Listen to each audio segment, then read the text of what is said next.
ہم دشمن کو چھپ کر نہیں للکار کر مارتے ہیں، دہشت گردی پاکستان نہیں بھارت کا وتیرہ۔ معرکہ حق میں اللہ تعالیٰ کی نصرت سے کامیابی ملی۔ فیلڈ مارشل اور chief of defence forces Syed Asim Munir کا قومی علماء کنونشن سے خطاب۔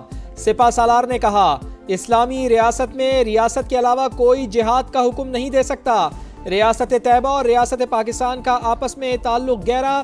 اللہ تعالیٰ نے تمام مسلم ممالک میں سے محافظ حرمین کا شرف پاکستان کو عطا کیا۔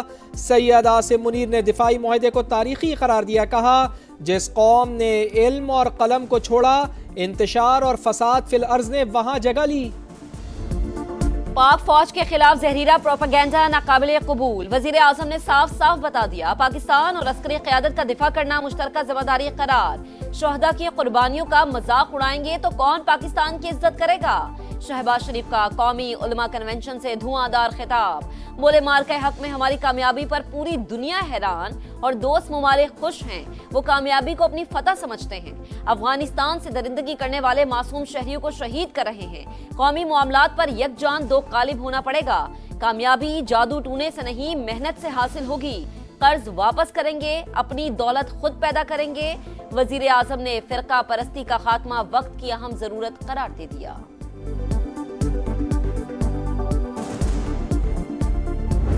کراچی میں تہرے قتل کی گتھی سلجھ گئی۔ باپ بیٹے نے قرض سے بچنے کے لیے تینوں خواتین کو قتل کیا، جرم کا اعتراف بھی کر لیا۔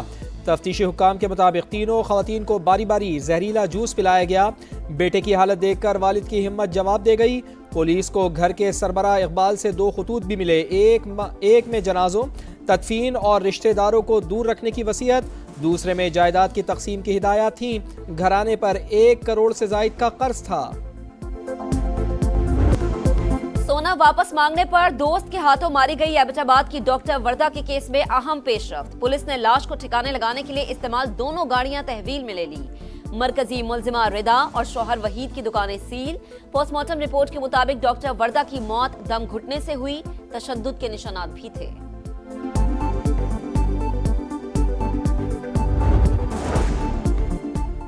چوری کا شبہ۔ بلوچستان کے علاقے موسیٰ خیل میں 8 افراد کو دہکتے انگاروں پر چلانے کا اندھوناک واقعہ۔ غیر قانونی جرگے کے 6 ارکان گرفتار۔ ڈپٹی کمشنر کے مطابق تمام ملوث ملزمان کے خلاف کارروائی کا آغاز کر دیا گیا۔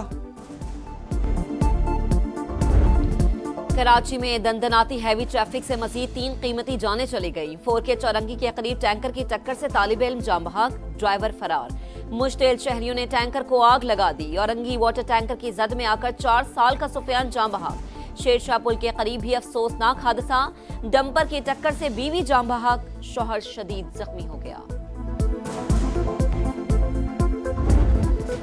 یوٹیوبر رجب بٹ اور ٹک ٹاکر ندیم نانی والا کی 10 روز کی حفاظتی ضمانت منظور۔ اسلام آباد ہائی کورٹ کی 10 روز میں متعلقہ عدالت میں پیش ہونے کی ہدایت۔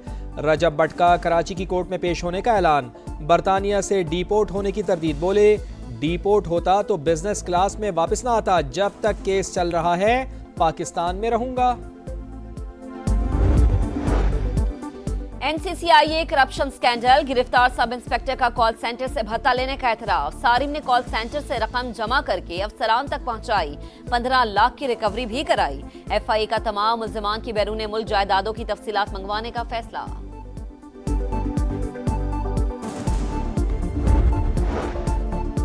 کراچی والے گھر میں بھی غیر محفوظ۔ گلستان جوہر بلاک 1 کے فلیٹ میں انوکھی واردات۔ ڈاکو طوطا پکڑنے کے بہانے گھر میں گھسا، 7 سال کی بچی سے موبائل فون چھینا، دوسرا بیڈ سے اٹھایا، خاتون کے آنے پر فرار۔ محبت بھرا جوڑا، دونوں DSP شکارپور میں بہادری کی داستان رقم۔ پارس بکھرانی اور ظہور سومروپ ڈاکوؤں سے مقابلے میں زخمی ہوئے، اگلے ہی دن اسپتال میں شادی کی سالگرہ منائی۔ میئر سکھر اور IG سندھ نے عیادت کی۔ غلام نبی میمن نے کہا، صوبے میں نو گو ایریا نہیں بچا، 13 ماہ میں 198 کرمنلز مارے گئے۔ آسمان رنگین ہوگا، ہر طرف بو کاٹا کا شور ہوگا۔ لاہور میں 6 سے 8 فروری تک بسنت منائی جائے گی۔ وزیر اعلیٰ پنجاب مریم نواز نے منظوری دے دی، قانون پر سختی سے عمل درآمد ہوگا۔ ڈور کی تیاری مخصوص جگہوں پر ہوگی۔ خلاف ورزی پر 5 سال تک سزا اور 5 لاکھ روپے جرمانہ۔ موٹر سائیکل پر سیفٹی راڈ لگانا لازمی۔ 25 سال بعد بسنت کے تہوار کی واپسی پر لاہوری خوش۔